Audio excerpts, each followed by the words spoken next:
It is the tanglingest, most frustrating thing you'll ever have in your boat.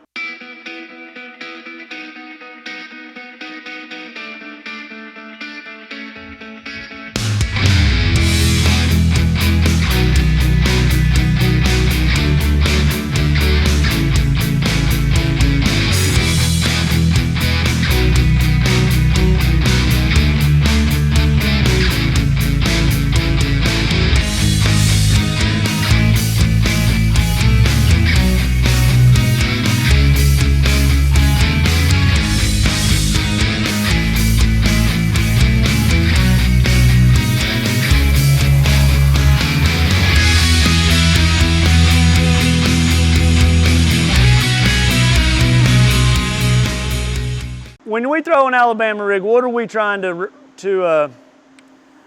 imitate? School of shad. So we want to have shad colored baits on there, right? We don't want to have a green pumpkin bait on there. We don't want to have other stuff on there, okay? Let's put shad baits. You know, when the Alabama rig first came out, a lot of people were throwing big baits, and that was really great at the time. It seems like now everything's evolved. The fish have evolved. They've gotten more educated. I think smaller baits are going to be more conducive to you guys getting bites until you get to 15, 17, 18 pounds, 20 pounds. Then go ahead and put you a bigger bait on if you guys are racking them. I would start out with smaller baits until you can't get a bite and you think you got to go with bigger baits. These are like 3.3 inch little power swimmers, you know, Kitech, something similar to that right there. A big mistake a lot of guys make is they'll put like 1/4 ounce or 1/2 ounce heads on this thing. Well, you got to think by the time you have 5, 6, or 7 baits on there at a 1/4 ounce, you got a lot of weight on there. You're going to spend your entire day snagged. Your entire day snagged. So I've got actually weightless heads, like ones that are 0 or like a 1/16. I think these here are all 1/8. You guys won't need anything bigger than an 1/8 or a 3/16. You might put 2/4 at the bottom if you're really getting like 30, 40 feet deep. I don't know that that's going to be the case at Grand, you know, unless it could be. If it gets really clear, there could be some fish out that deep. But for the most part, what size heads are we going to put on an Alabama rig? 1/16 or an 1/8, okay? Keep that in mind, 1/16 or 1/8 ounce heads. Make sure when you're throwing an Alabama rig that everything is sitting upright. Find the right bait that you can, so when you throw that out there, you guys can get up here on the ledge. Oh, dadgummit. Hold that, Coach. That's why we hate Alabama rigs. Ah, I got it. I got 3 more in it when I went to jerk that one out. All right. Okay, so when I'm talking about baits running upright, see how everything's running upright? Nothing's on its side. So many of the times, like when you put baits on your Alabama rig, man, you got 2 or 3 of them that are running on their side. Make sure, like if you have to, go to your pond, go to your pool, come to my house, the morning before the tournament, throw them over the side, look in the water, make sure everything's running upright. Okay, so when I'm throwing an Alabama rig, like there's one's kind of messed up. The tail, like that happens every time. Grady, the other day I had to stop you 2 or 3 times before you casted because you had one of them hooked up, didn't you? Okay, so when you go to throw an Alabama, I got another one hooked up. It's just so frustrating. When you go to throw an Alabama rig, first thing I do is I jerk that sucker really hard, and I feel like that gets everything working right. So I give it a good pop. But then as I'm fishing it, I'm also popping it. Look what it does to that. Do you see how it flares that thing out?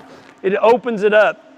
I cannot tell you how many times that's all it takes to trigger that bite on that sucker. So don't make the mistake of throwing it out there and just reeling it. I mean, you'll catch fish doing that, but this is with all fishing, guys. Make them react. Give it 2 or 3 quick turn handles. See how they suck in and they flare out? See how they do that?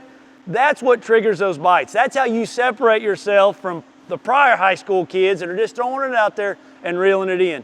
Make that bait do something different than everybody else is doing, okay? Really, really important.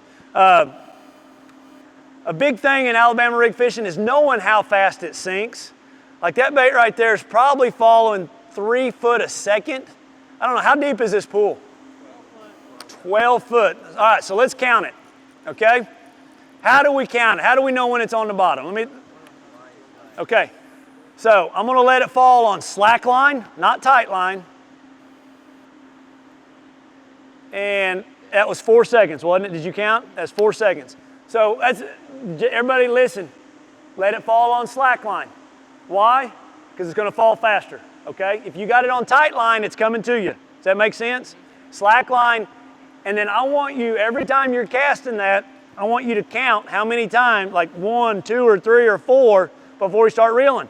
And you're varying that every time you're out there fishing until you get that bite, okay? Does that make sense?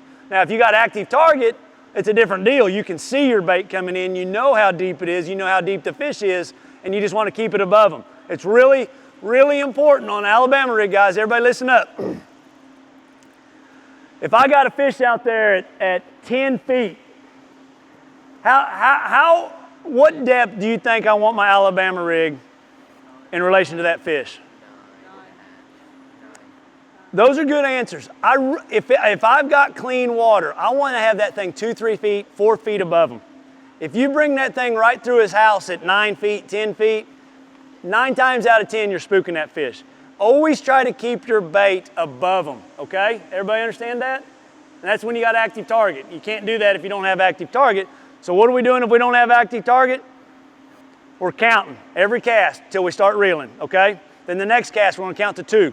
We're just gonna start reeling. And what else are we gonna do on our cast? We're gonna vary our retrieves, jerk it, pause it. Okay, everybody sit down. Okay, real important on the setup for an Alabama rig.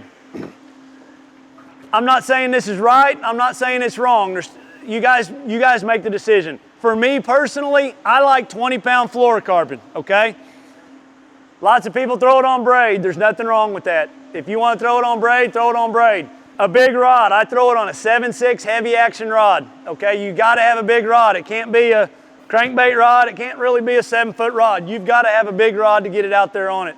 I throw it on a 6:8 gear ratio reel, not an 8:3 The only reason I would want an 8:3 is if I'm trying to keep it up really high, moving it really, really fast. Hooks, there's no sense in having them big gaff hooks. I'm not a fan of that. I have a harder time getting my baits to run upright. I'm gonna have like a medium wire hook on there, okay? But I keep that in mind. What was I telling you the whole time the other day throwing that Alabama rig, Grady? Check your hooks. Make sure they don't bend out. Once you get a hook that bends out, you gotta change that hook out because you sure don't want a 5-pounder doing it the next time you cast, okay? Real important. What time is it? We can move on to something else? I feel like I'm losing y'all's attention.